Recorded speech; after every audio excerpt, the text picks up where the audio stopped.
Bonjour Monsieur Alogo de Obono. Bonjour. Merci d'être présent aujourd'hui. Vous avez organisé une masterclass avec les étudiants de notre BTS Assurance.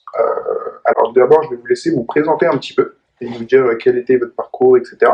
Alors mon parcours, il est un peu atypique en réalité, tellement classique. J'ai commencé par une école hôtelière, simplement parce que j'avais regardé le film Batman et j'avais trouvé Alfred, le majordome, totalement élégant. J'ai embêté ma mère pendant plus d'un an pour m'inscrire en école hôtelière, mais j'ai très vite compris que les règles, ce n'était pas fait pour moi, même si ça m'a appris beaucoup de rigueur. Et je me suis orienté vers le droit, puisque mon père était avocat et ambassadeur, et donc classiquement, j'ai voulu faire comme papa et D'accord. actuellement, je suis chargé d'enseignement en droit pénal à l'université de Nanterre et je suis doctorant à l'université de Picardie-Jules Verne. Voilà. D'accord, super. Bah, quel beau parcours. Aujourd'hui, la masterclass que vous avez donnée à nos étudiants était sur la thématique de la prise de parole en public. Comment est-ce que vous avez abordé cette thématique et quel type d'activité avez-vous proposé à nos étudiants du coup?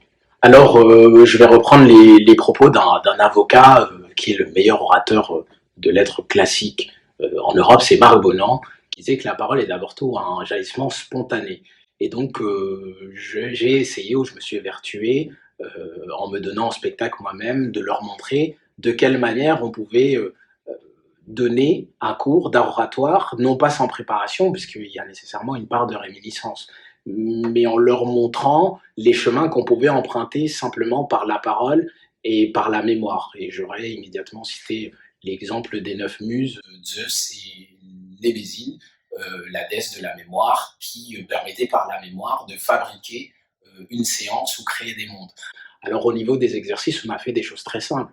D'abord, on a essayé de débroussailler pour eux ce qu'était l'art oratoire. Est-ce que l'art oratoire était la rhétorique? Est-ce que l'art oratoire était l'éloquence? Rappelant que l'éloquence, selon Cicéron, c'est l'art de plaire, d'enseigner et d'émouvoir. Et partant de ce constat-là, de manière très interactive, ça a suscité des passions et nous allons passer, après la pause, euh, aux ateliers qui vont inclure le geste, le regard, la parole, ou la posiopèse, qui est l'art du silence. D'accord, super, bah, tout un programme.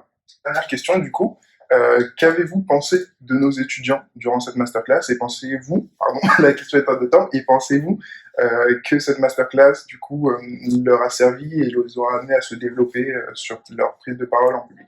Alors, je le crois. D'abord, ce que je pense des étudiants, je le dirai peut-être après, puisque je tiens à mon intégrité physique. Mais si, s'il faut tenir des propos sérieux, je pense qu'ils sont exceptionnels. Et je sais que le rapport avec la parole n'est pas un rapport commun, puisque certains disent que c'est un don, d'autres disent qu'on peut l'enseigner. En réalité, effectivement, certains ont pris la parole et immédiatement, on sait qu'ils sont à l'aise. Ils savent parler, mais ils ne savent pas parler encore.